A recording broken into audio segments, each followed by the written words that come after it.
Good YouTube, it's your boy Dimes Reacts back with another video. Today we reacting to Spongebob Conspiracy Episode 3, the Mrs. Puff Theory. Saw this video on my recommended.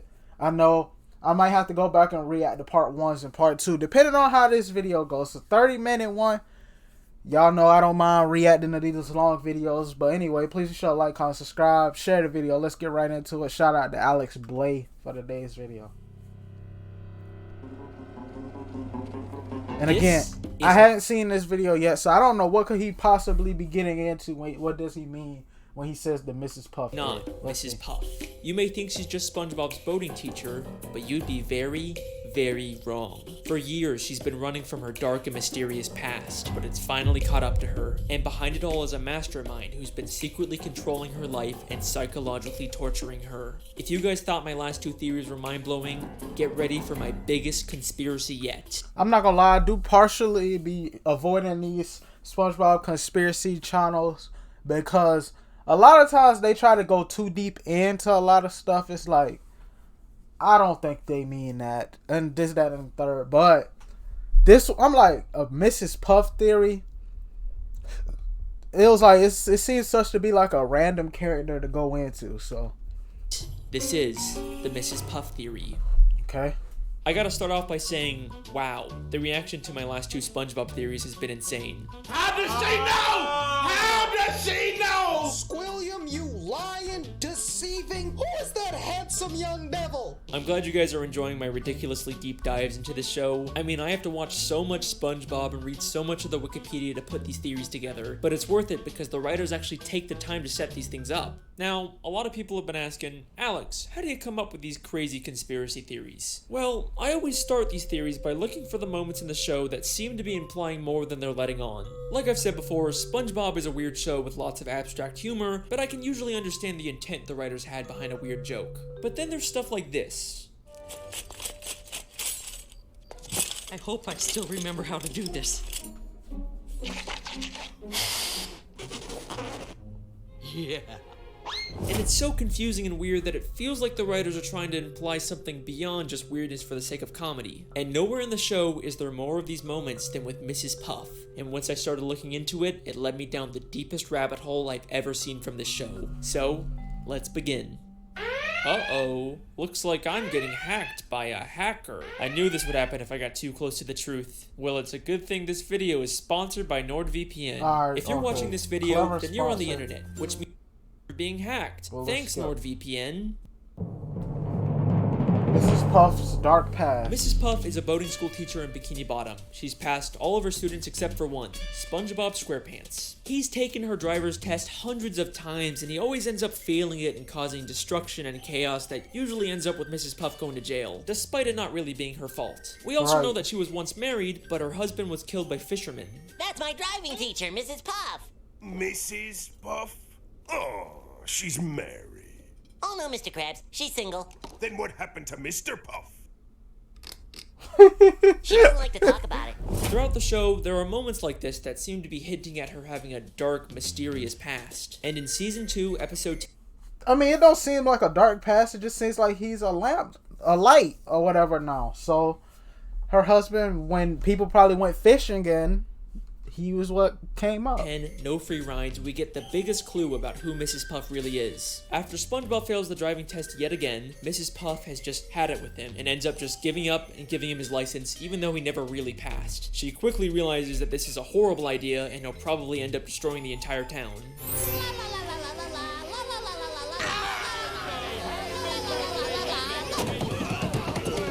So much destruction.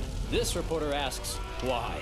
Local consensus places the blame on this negligent, selfish driving instructor who... Remember this clip, because it's going to be very important later on. And then she says this insanely revealing line. What have I done? Everyone will know that I let him slide through school. I'll have to move to a new city, start a new boating school with a new name. No, not again. No. Okay, we might be reading. I don't think we read too deep into this. No, not again. So she's implying that Mrs. Puff might not be her real name. We discovered this already. Mrs. Puff might not be her real name.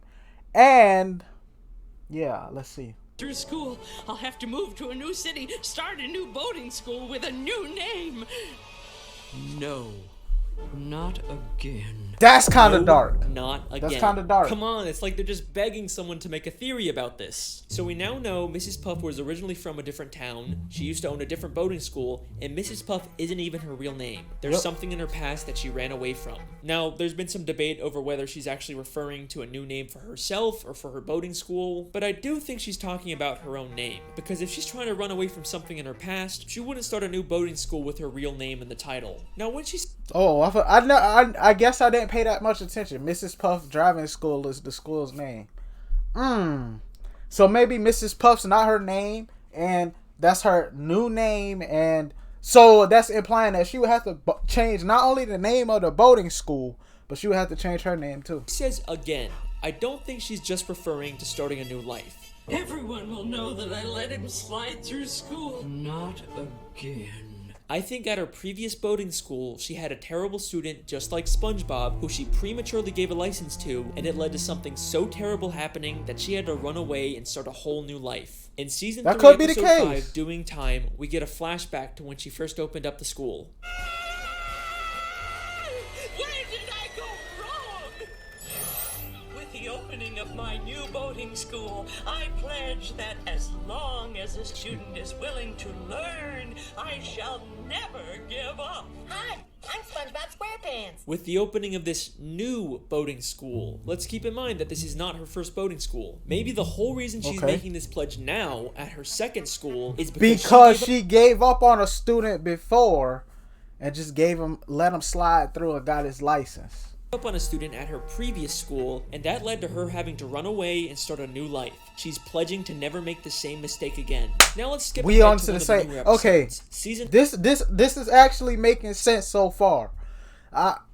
Let's keep 12, going. Episode 21, Lighthouse Louie, where Mrs. Puff has SpongeBob organize all the stuff she keeps in the school's lighthouse. I don't think I've I've ever seen this episode. In the background, but the first thing that caught my eye was this file labeled Mrs. Puff. It makes sense for a teacher to have files on all their students, but why would she have a file about on herself? But let's remember, she's not Mrs. Puff. That's a fake identity she created, and I'm willing to bet all of her fake identification documents are in this file. Back in No Free Rides, she just gives SpongeBob a license that she already had for him. Yeah, in driving schools, they don't give you your license. They give you paperwork, and you have to go up to your local highway department to get your license. But yeah. So she clearly makes these licenses and would probably know how to make fake identifications. But that's not the only hint about Mrs. Puff's past in this lighthouse. There is something in here that directly confirms all of this. As SpongeBob swallows all of Mrs. Puff's junk, we see something very interesting for only a few frames. Deranged boat teacher makes getaway. Deranged boat. And that looks like Mrs. Puff. So this theory might not just be a theory after all. 10 seasons later, and the creators are still hiding stuff about Mrs. Puff fleeing her old life. It might not look like it at first, but we actually get a ton of new information from this newspaper. This is from the New Kelp Post, which tells us Mrs. Puff originally New Kelp Post. Wasn't in an episode there was a city called New Kelp City? Come on, y'all gotta use your brain here. Lived in New Kelp City. Then there's a caption that reads, distracts authorities with balloon animals. And do you remember that clip from the beginning? I hope I still remember how to do this. Yeah. Not gonna lie, bruh. Why did all this stuff go over my head? Well, I'm pretty sure this, matter of fact, I'm pretty sure this went over almost all viewers' head. It's just, it probably went over the dude that making this theory head at the time, but as he get older. So whenever Mrs. Puff makes a getaway or commits a crime, she leaves behind a balloon animal to distract the police. I'm telling you guys, these writers don't just do stuff randomly. They have reasons for subliminal everything. messages. And the most damning piece of evidence from this newspaper is actually the picture of Mrs. Puff. Kind of a strange photo, right? We have seen this exact same photo of her before. In the episode No Free Rides, when she imagines what would happen if SpongeBob got his license. Local consensus places the blame on this negligent, selfish driving instructor. Boom. They match up. Yo, this might not just be another crazy conspiracy theory video. This is also her remembering what happened when she lived in New Kelp City and prematurely gave one of her students a license. And I'm willing to bet that the fish reporting the news is the exact same one who reported about her in New Kelp City. Let me explain. We know from the episode Whatever Happened to SpongeBob that reporters from the Bikini Bottom News can also work for the New Kelp City News. But the real reason I think this is because of his hair. In the entire show, we have never seen this fish reporter with hair before. Why would the creators never paid that? So she's having a flashback and of the time where she gave the student that she gave up on the license. He had hair back then, now he's bald. Another way to add that detail. Because Mrs. Puff isn't imagining him as he looks now. She's remembering him from years ago when he used to have hair, when he reported about her in New Kelp City. Mrs. Puff has been running from her past ever since, and is now forced to relive her experience with an unteachable student through Spongebob. But reliving this trauma has pushed her to the point of complete insanity. And trust me when I say that you have no idea how delusional she actually is. Hey, check this out. Corey, hey, how much money did you make last week?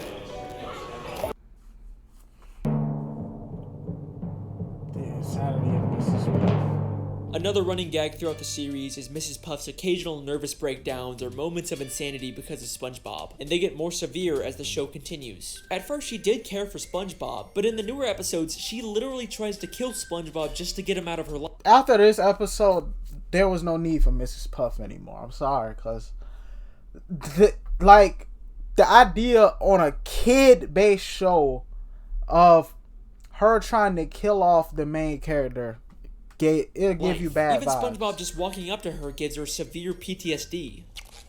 Hi, Mrs. Puff. Ah!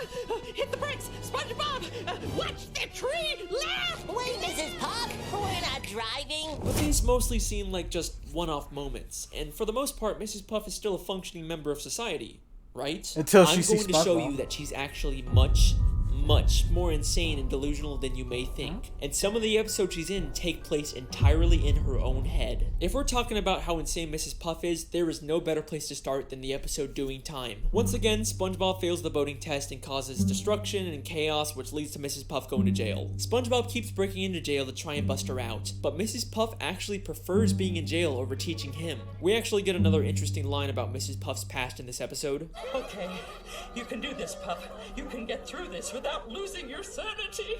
Oh, that's a road we don't want to go down again. So we know that Mrs. Puff... Another again moment. What?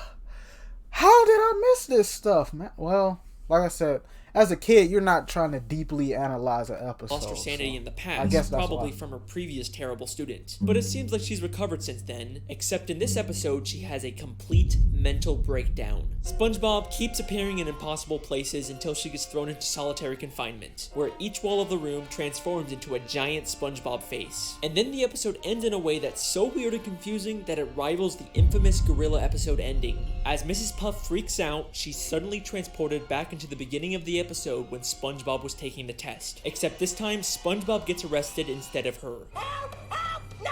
This is not a good time! No! I can't believe it. It was all a dream. I'm not going to jail. Why would you go to jail? You already did your time. Not gonna lie, this was definitely the most confusing ending. You know, SpongeBob do throw a little curveball for confusing endings every now and then, but this ending was definitely confusing. Oh, forget it. So what's really going on in this episode? Was the ending all in her head? Is Mrs. Puff just caught in an endless loop? I think this entire episode is inside of Mrs. Puff's head, and she's actually on the outside the whole time, but she's been imagining herself inside of prison. I can explain. Listen closely to what the police officer tells Mrs. Puff. I'm not going to jail. Why would you go to jail? You already did your time. Why would you go to jail? You already did your time. And then revealing she's still in a prison uniform despite being on the outside. So this scene is obviously inside of her head, which means everything we see is symbolic. And if we can understand the symbolism of it, we can understand what's really going on with Mrs. Puff. Notice how she's suddenly wearing a black and white striped prison uniform, even though the entire episode she's been wearing this orange jumpsuit. Why would the creators go to the extra effort to draw a whole new prison uniform for her? Well, We've seen her wear this black and white prison uniform before, the very first time she went to prison back in season 1, episode 7, Hall Monitor. So when the police officer says, "You've already done your time," he's referring to the first time she went to jail. But why is she still wearing that uniform outside of prison? Well, she may have gotten out of jail, but she was by no means free. Having to teach SpongeBob is a prison in itself, and she manifests that by believing she's in jail and wearing a prison uniform despite being on the outside. This entire episode, every time SpongeBob magically appears, is all inside of her head. She is completely delusional, and hints that she's experiencing these hallucinations don't stop there. Just 6 episodes later, she goes to a house dealing with SpongeBob is her trauma. Okay. Party SpongeBob throws, and while everyone is talking and having a good time, in the background we see she's literally sitting by herself talking to an ice sculpture of SpongeBob. You can't tell me this isn't intentional. I mean, and look she's at actually this. talking. Now back in the episode No Free Rides, there is a very strange picture inside of Mrs. Puff's home. It's a picture of Mrs. Puff inside of a picture of Mrs. Puff inside of a picture of Mrs. Puff, creating an infinite loop. This is something that has confused SpongeBob fans for years, but like everything in the show, there is a reason for it being there. One of the SpongeBob storyboard artists actually called it the biggest mystery in the entire show. If you think about it, this is just like the end of Doing Time, where she's stuck in an infinite loop of SpongeBob failing the driving test. Because it's all symbolic of what her life is, just an endless cycle of SpongeBob taking the test and failing, and no matter what she does to try and escape, she always ends up back in the same place at the end of the episode. So this picture is another symbolic manifestation of what she's feeling. We even see another one of these pictures all the way in season 9, episode 5, Bumper to Bumper. This is something that the show is consistently alluding to. One of the biggest. What does the tweet 9, say? episode 5, Bumper to Bumper. This is something. One of the biggest mysteries in SpongeBob is why Mrs. Puff has a photo on her wall of herself that the show is consistently alluding to. Mrs. Puff is an unreliable narrator, and anything we see with her could potentially all be inside of her own head. In fact, I believe I found another episode that takes place inside of her head. In season 9, episode 17, SpongeBob Long Pants, SpongeBob goes to a different boating instructor and actually gets his license. But as soon as he does, we briefly cut to Mrs. Puff waking up. You pass. I finally got my driver's license! Lock your doors, bar your windows, it's the end of the world! Now, this seems like it's probably just a throwaway gag where Mrs. Puff somehow senses that SpongeBob got his license, and it causes her to wake up. It's a dream because in her world is dark outside, and it was daytime for him. So she's having a dream about this. This isn't just a gut feeling she's having. It's just a dream. You know, it's a good bit. It's funny. But I have a question. If the joke is that she's supposed to be waking up at the exact time SpongeBob gets his license, how come she wakes up at night when SpongeBob clearly gets his license during the day? Because this entire episode actually takes place inside of Mrs. Puff's head. And this is the only part of the episode in the real world.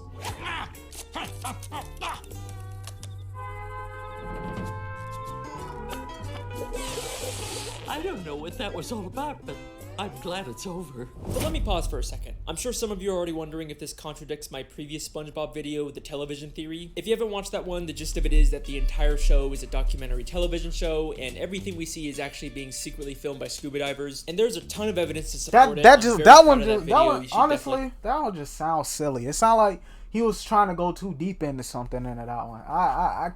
This one actually makes a lot of sense. Check it out. So I don't but know. If everything's supposed to be from a camera, then how are we seeing things from inside Mrs. Puff's head? In fact, how do we see dreams and flashbacks and thought bubbles? Well, I think the simple answer is that even though we view the show through an objective camera lens, the world itself still follows the rules of a cartoon. You can never tell another living soul. Wait, hold on! What's that? My pen is out of ink. Plankton!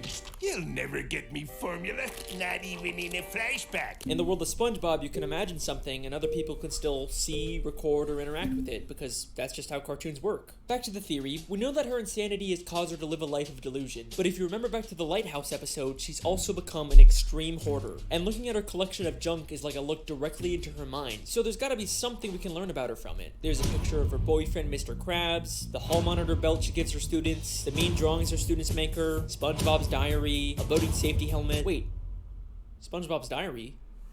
Why does she have SpongeBob's diary? The last time we saw that, it was safely put away in SpongeBob's library. What's it doing in her lighthouse? And why does she have Squidward's painting? And a table from the Krusty Krab? And SpongeBob's bike? And Squidward's teddy bear? And the hair curlers Mr. Krabs had? And that statue of Squidward? And that diamond ring? And that crown? And that bucket of radioactive waste? And that jellyfish sign? Oh my god. Mrs. Puff is a kleptomaniac. Mrs. Puff has been stealing from everyone in Bikini Bottom. I can even prove that her pet snail from season 3 episode 19 was stolen. My snail is up a tree. I've had her since I was a little girl. No! You've had that snail since you've been a little girl, huh? Then how come that is the exact same snail Squidward had 4 That is the same snail. Interesting. Interesting. That is the same snail. Okay.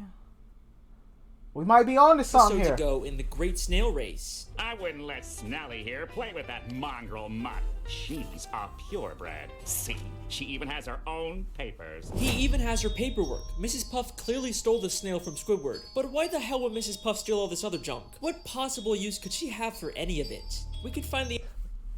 So her stealing is the way to cope with the things that SpongeBob put her through? Is that what that's where we going with this part? Could be. Answer to that question by looking at this green hat and this purple jacket. These were gifts Mr. Krabs bought her on their first date, but she ended up feeling uncomfortable receiving them and gave them back to him. I'm afraid I was trying to find a loophole. Comfortable accepting all these gifts. Except apparently she's not too uncomfortable to steal them back afterwards. So clearly Mrs. Puff isn't stealing this stuff because she wants to use it. She just steals for the thrill of it. Maybe stealing things is her way of coping with the insanity of her everyday life. Bruh, remember, why am I calling all this stuff before he even say it? That's the crazy part. You can get through this without losing your sanity. Oh, that's a road we don't want to go down again. In fact, I have reason She went down that road before. That's why she peeped it again. to believe that she started stealing things way back whenever she first went insane. I hope I still remember how to do this. I don't think she's just talking about remembering how to make balloon animals. She's probably also referring to remembering how to steal a boat. And if that's not enough for you, in a SpongeBob comic book, she actually admits that she used to rob banks and she wears the exact same ski mask. Mrs. Puff lives a completely delusional and miserable life, all because she has to teach SpongeBob how to drive. It's led her to steal from the people she cares about and completely disassociate from reality. But that begs a very important question. If SpongeBob is causing her life to be so miserable, then why does she even keep teaching him? After all the destruction and pain he's caused, she'd totally be justified to expel him, right? Yeah, because he's at that point she could just label him as unteachable. It's deeper than the promise she made to never give up on a student. SpongeBob is clearly unteachable, right? She will literally try and kill him so she doesn't have to teach him, but for some reason she can't just expel him. It's almost like there's someone forcing her to teach SpongeBob. What up? What up? So I'm headed around the Look Bay at Area Curry, to check man. in on some local small. The mastermind. Let's see. Back to the episode No Free Rides. After prematurely giving SpongeBob a license, she steals his boatmobile so he can't hurt anyone. In the end, this causes her to get arrested and go to jail, but then SpongeBob tells her this. And besides, the warden says she'll let you go early if you do her a favor. What's that? Free driving lessons! She'll get to leave prison early if she gives free driving lessons. That seems like an oddly specific requirement. And that's not the only time this gets mentioned either. In Season 9, Episode 5, Bumper to Bumper, we get this scene. If only SpongeBob could pass his boating test, he'd be out of my life once and for all. Unfortunately, I keep getting reminded of the consequences if I get too angry with the little nuisance. Consequences. Are you telling me that if she refuses to teach SpongeBob specifically, she'll be violating her parole and get sent back to jail? Why does the prison even care if Mrs. Puff teaches SpongeBob? Is it just part of some weird community service? But things start to get really suspicious at the end of Season 7, Episode 5, Summer Job. Once again, Mrs. Puff ends up in jail, but this time she's forced to go to a prison boating school. Oh, wow! A driver's education class! Good day, class! I must be having a nightmare! What's we doing here? Dear Mrs. Puff, I'm following in your footsteps and got a job as a driver's ed teacher for the summer. This part is kind of odd, being that SpongeBob either just got his license in this episode, that's why she went to jail or something like that. Either that or he don't have his license. And either way, how could somebody without a license teach someone how to get a license? That's kind of Who odd. in their right mind would hire SpongeBob to do this after he's literally destroyed the city countless times while driving? Exactly, Is this he's just an another one of incompetent Mrs. Puff's driver. delusions? Or is the prison intentionally forcing her to be around SpongeBob just to torture her? I'ma say look option at the way A. the guard forces her to sit there and listen to him. Get me out of here! Never mind. Might be option B. Ow! Oh! Oh! And look at that evil smile he has as he watches her endure this torture. There is something very strange going on with this prison. Then, in Season 10, Episode 8, The Getaway, Mrs. Puff meets a criminal named Dorsal Dan and starts to get romantic feelings for him. This is also while she's still dating Mr. Krabs. Shame on you, Mrs. Puff. At the end of the episode, they both accidentally land in prison, and the warden puts him in solitary confinement. Warden, I found this one pulling up outside the prison. Dorsal Dan, a notorious getaway driver. Toss him in the clink. I'll wait for you, my little tender boy. In or out of jail, this prison will stop at nothing to make sure she is alone and miserable. But why? Who's behind all of this? Why would anyone care this much about torturing Mrs. Puff? Who's the mastermind pulling the strings? Well, maybe it has something to do with her old life in New Kelp City. Maybe she crossed someone and they've been plotting their revenge ever since. But I've looked in every... I wouldn't say she crossed them. I would say maybe the student that she gave up on caused some kind of tragic event, and it deeply affected whoever's pulling the strings behind all of this. Single frame of New Kelp City, and there is nothing connecting it back to the prison. I've looked literally everywhere, and there's not a single person from the city that has anything to do with Mrs. Puff. Well, I mean, maybe except for the literal warden of the prison she's being kept in. He may be hiding slightly off screen, but that is clearly the same warden of the Bikini Bottom prison. And this isn't some random background character that the show reuses all the time. He is a very distinct character. You can call me out on the Squilliam video all you want, but not this time. But wait, a very distinct character. You can call me out on the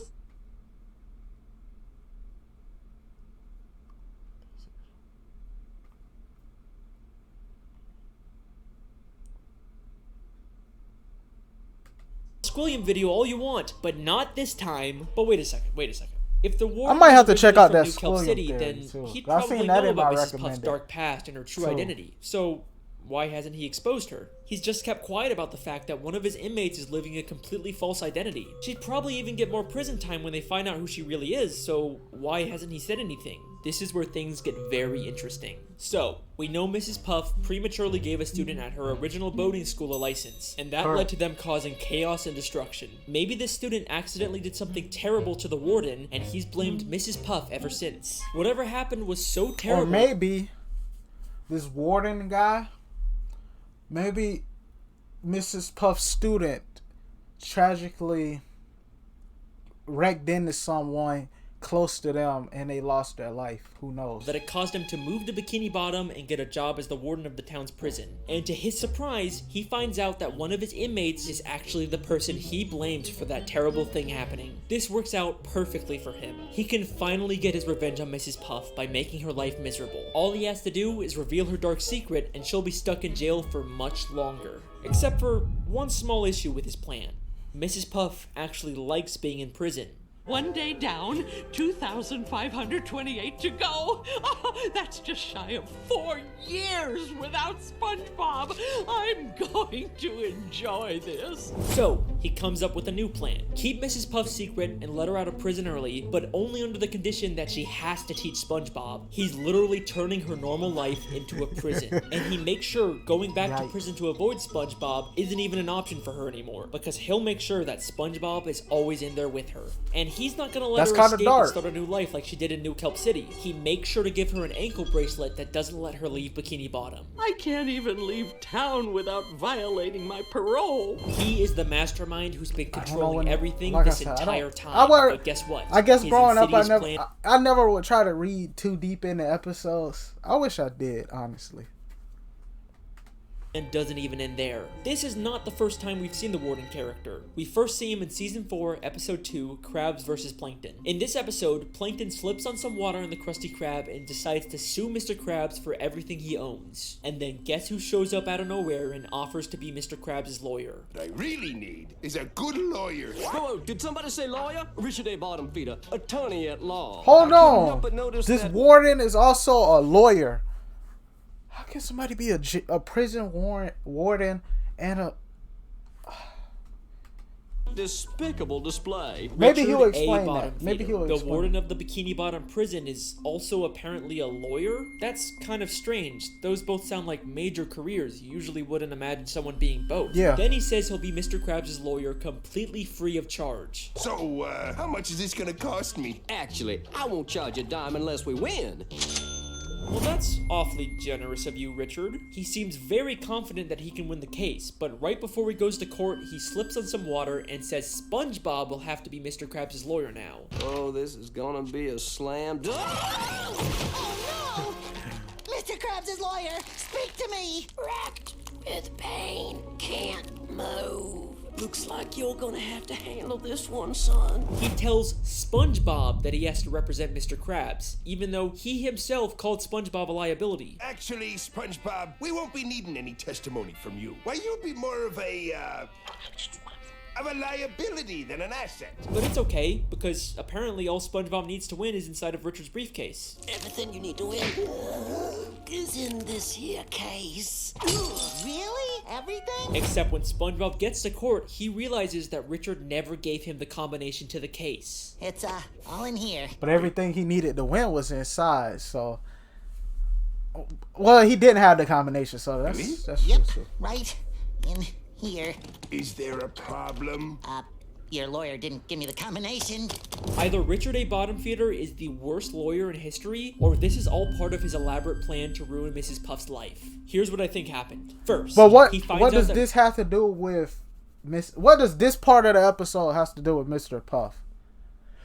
I mean, Mrs. Puff, my bad. What does this part have to do with Mrs. Puff? Mr. Krabs is being sued, and he wants to ensure that Mr. Krabs loses the case because he wants to destroy any chance Mrs. Puff has at finding love. So he pretends to be a lawyer, even offering his services for free, something Mr. Krabs can't resist. He makes Mr. Krabs feel confident that they're going to win the case, and then at the last second, he pretends to get into an accident so he can't represent Mr. Krabs. Instead of finding a real lawyer to replace him, he tells the most incompetent person for the job, SpongeBob, that he has to be Mr. Krabs' lawyer, and he gives him a case that allegedly has all the answers in it without actually giving SpongeBob the combination, setting him up for a total failure in court. Richard A. Bottomfeeder refuses to let anyone get close to Mrs. Puff, not Dorsal Dan and not Mr. Krabs. This guy has William levels of hate for Mrs. Puff. But why? What exactly did her previous student do that warrants this much torture? It can't be something as simple as him or his property getting damaged. It has to be something life-changing, something like losing a loved one because of the student's reckless driving. And I think the show that makes sense.